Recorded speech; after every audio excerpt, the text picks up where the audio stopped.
F'Malta huwa smat li ftit aktar minn 10% tal-popolazzjoni, jiġifieri madwar 40,000 persuna, għandhom id-dijabete. Din il-kundizzjoni kienet iċ-ċentru tad-diskussjoni f'konferenza mtella mill-Assoċjazzjoni Maltija d-Dijabete fil-100 sena mill-iskoperta tal-insulina. Hawnhekk ġie nnotat li huma mal-160 miljun persuna fl-Ewropa li jbatu mid-dijabete, kundizzjoni li taffettwa persuni ta' kull età. F'kummenti ma' One News il-professur Stephen Fava saħaq fuq l-importanza tal-prevenzjoni. L-iktar ħaġa importanti hija lifestyle biex tevet għax hemm fattura ħafna, inklużi dawk ġenetiċi, ma dak ma samlu xejn fuqhom.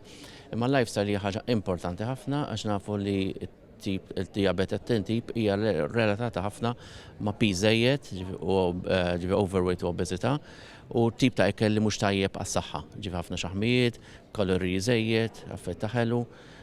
U nuqqas eżerċizzju wkoll iżid ir-riskju tad-dijabete. U allura importanti li nadottaw healthy lifestyle qabel ma qbadna d-dijabete idealment. Il-President tal-Assoċjazzjoni Maltija d-Dijabete Chris Delicata sostna li anke jekk wieħed ikollu d-dijabete, xorta hemm tama tal-kwalità ta' ħajja aħjar. Jien l-appell tiegħi huwa meta inti tħoss li għandek is-sintomi ma tistax toqgħod rieqed u ma tagħmel xejn, titmur għand tabib, tittieħu il-pariri li għandek tieħu biex jekk għandek il-kondizzjoni tad-dijabete jiġi trattat minnu fih u tista' tgħix ħajja normali.